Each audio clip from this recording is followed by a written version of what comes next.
Hey guys, what the heck's going on? This is Black Sentinel here, bringing you a Call of Duty gameplay.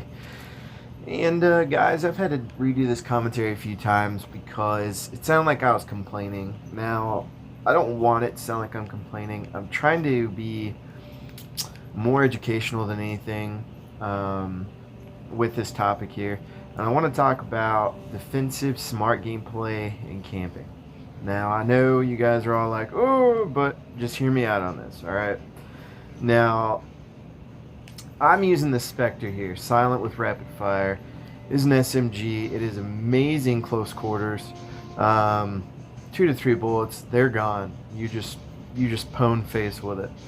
But it's not good long range.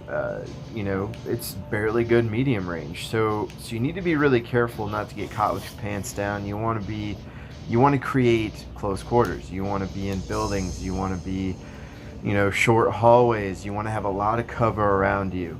You want to use sound cues. You want to get a nice headset and hear them walking around. Call of Duty is all about situational awareness.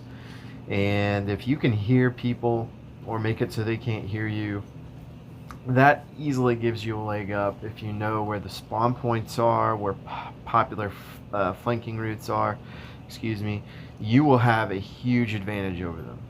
And right here, where I spawn is a perfect example. This is a spawn point. It is a high traffic area. So there's no point to leave.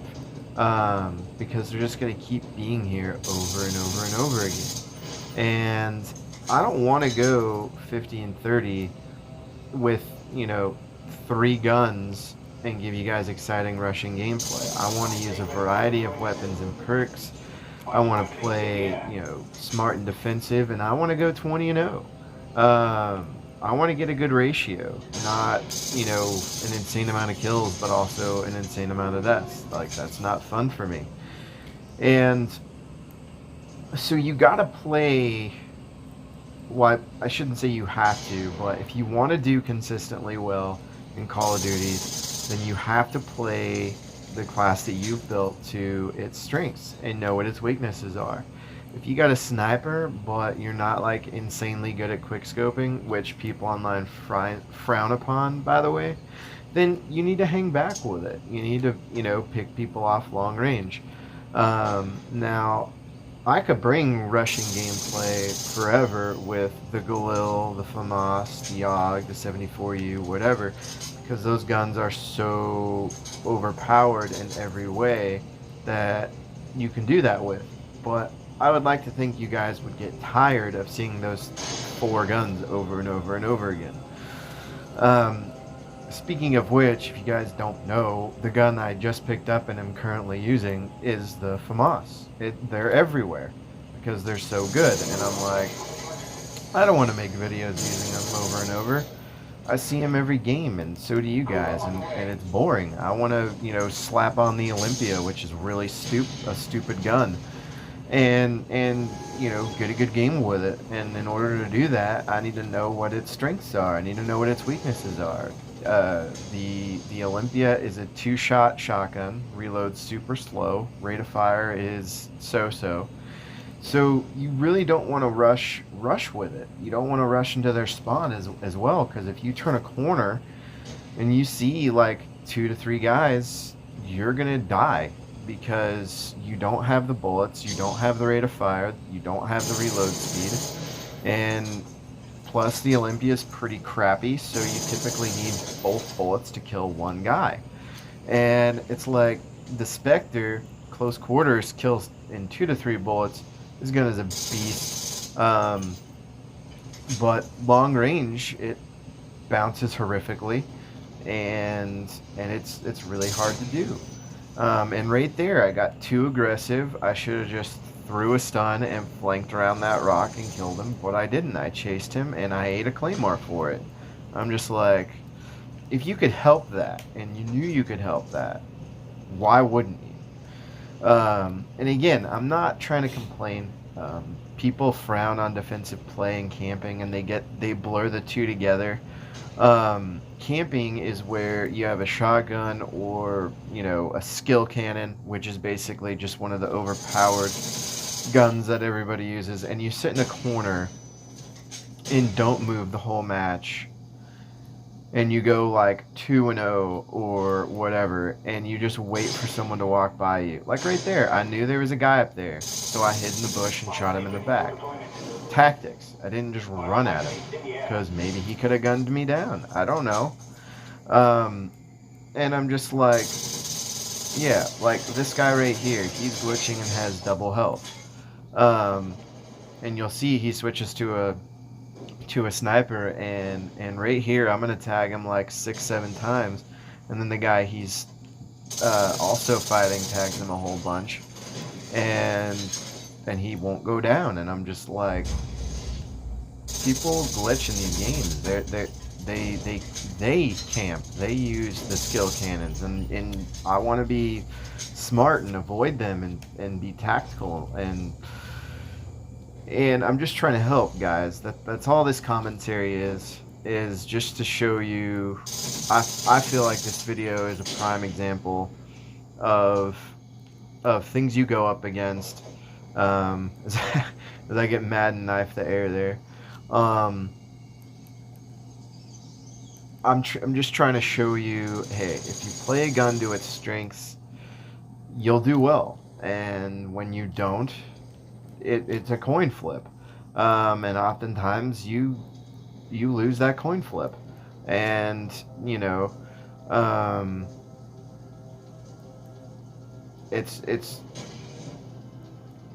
I prefer to use my brain, I guess, and I hope I'm not offending you guys, and I hope you guys don't think that I'm complaining, because personally, I'm like, yeah, you may call this camping, but I just went 20-2, and you can't get that score because you just run with reckless abandon, so I don't really care. But you are going to get hate if, you know, sometimes playing like that, and it's, you know, you got to be pretty careful about it. So I would say play to the gun's strengths, not people's preferences.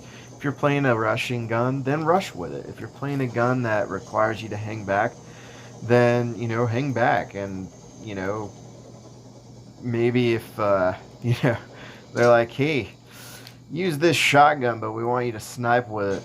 And then they try to do it, they'll be like, oh, maybe I shouldn't be telling them to do that since it's impossible or really, really hard.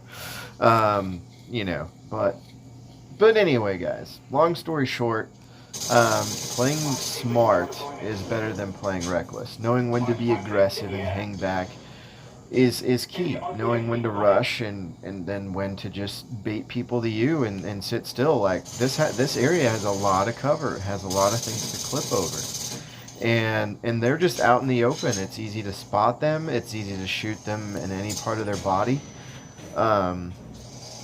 And, you know, when people are in the dark shadows or up against some of the rocks in this game, they just blend in perfectly and you can't see them. And, you know, if you have really good cover and there are people way out in the open, you're going to be able to spot them easier and shoot them easier.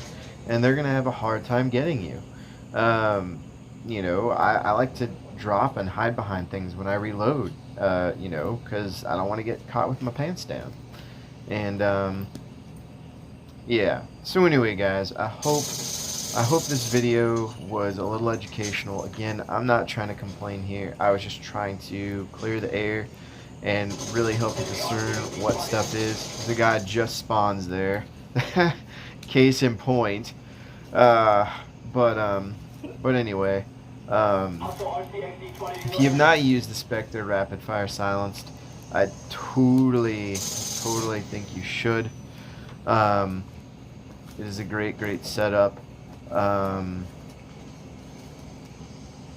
Or even if you just have rapid fire and or a silencer and you're using steady aim, and you just run up and hit fire people with it, it's a monster. I'm using Warlord Pro so that I can have the 2 attachments. I'm also using Hardline and I'm using Ninja because I don't like to be heard or seen. But steady aim works really, really well with this gun. Even a red dot sight if you really can't use the iron sights. But I think the iron sights are pretty good. I like them a lot.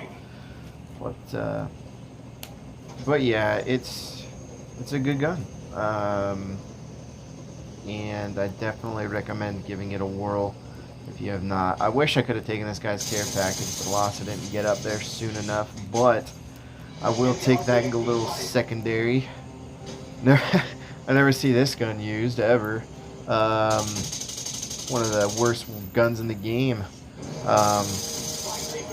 But no, the Galil is a really nice secondary to have. And that's one other thing is if you got a close quarters primary, pick up a long range secondary so you have both options available to you. That also helps to make the gameplay exciting because then you can rush or you can snipe. You know, it's what it is. But I never stun or flash or pick up a good secondary just because I never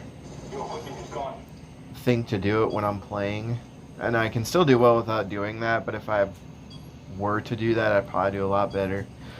But the game's coming to a close, guys. 11 seconds left. But if you take anything away from this, just play smart, tactical, know the class you built, play it to how you built it, and don't take this game too seriously. But that's the game, guys. The final score is 21-9. But yeah, the skill and dexterity this took. Thanks for watching, guys. Bye.